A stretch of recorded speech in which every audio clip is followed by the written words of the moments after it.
Welcome to The Explainer, where we break down big ideas. Today, we are diving into the mind of someone who's been thinking about this stuff for a long time, technologist and virtual reality pioneer Jaron Lanier. He has a really fascinating and frankly, pretty radical take on artificial intelligence. Look, a lot of us have been completely wowed by AI. You see it doing things that feel creative, insightful, almost alive. But Jaron Lanier wants us to pump the brakes, to look a little closer and ask a really fundamental question. Are the lights really on behind the screen? All right, so here's how we're going to tackle this. First, we'll get into that big question. Is AI truly intelligent? Then we'll peel back the curtain on how it actually works. After that, we'll explore why it's so critical to see it as a tool versus a creature. Look at the real dangers of getting that wrong. And finally, check out his idea for a more human-centered path forward. So Lanier's main point is a direct challenge to how we tend to talk about AI, this kind of reverence we have for it. He's basically saying that the intelligence we think we see, well, it just isn't there. As he puts it, the lights are not on, and they never will be. And this right here really gets to the heart of it. For Lanier, that feeling we get that an AI is intelligent isn't some objective fact. Nope, he says it's a choice we make. It's us wanting to believe, almost like an act of faith, that there's a who in there. Okay, so if it isn't some thinking being, what in the world is actually going on under the hood? How does it come up with those incredible images and write those paragraphs? Well, let's peel back the curtain on the magic. Lanier uses this really simple analogy that makes it all click. First, just imagine a system that you've trained on millions and millions of cat photos.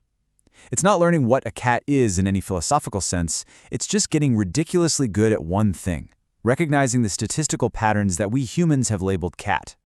Now here's where it gets really interesting, how it generates a cat. You start with a screen of just random static, pure noise.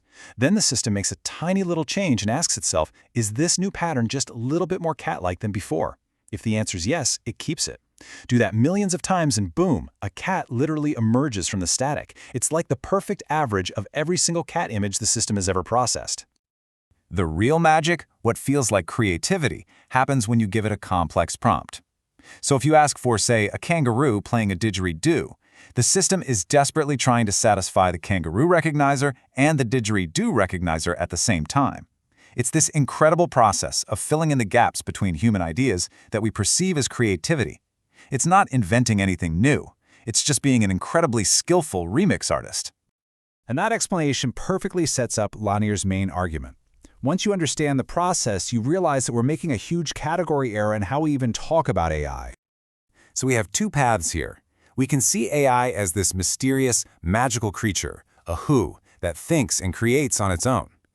Or we can see it for what Lanier argues it actually is, an incredibly powerful tool. It's a how that lets us do this new kind of mass human collaboration by remixing all of our collective work from the past. And listen, this isn't about putting AI down or saying it's not amazing. For Lanier, this is about celebrating its true power. It's this fantastic piece of technology that lets all of humanity build on what came before. It makes the past more accessible so we don't have to start from square one every single time. He uses this old phrase as a warning, and it's especially for the people building this technology. He's saying, look, I help make this stuff. I'm not going to be the one who gets fooled by the illusion my own creation makes. It's really just a call to stay grounded in what's actually happening. And this isn't just some fun philosophical debate. Lanier is pretty clear that buying into this creature myth has some serious, real-world consequences that we really need to think about.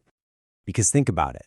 The moment we believe AI is its own entity, we stop asking the hard questions. We forget there's always a company, a business model, some human decisions pulling the strings behind the scenes. We completely erase the millions of people whose data, whose art, whose writing is the essential fuel. And maybe worst of all, we let the huge corporations running the AI off the hook for whatever it spits out. So if that's the danger, how do we build a better future with this incredibly powerful tool? Well, Lanier doesn't just point out the problems. He also proposes a core principle to guide us. He calls it data dignity. And the idea is actually pretty simple, but it's also profound.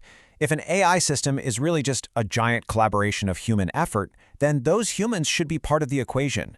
Their contribution needs to be visible, it needs to be valued, and yeah, it needs to be rewarded.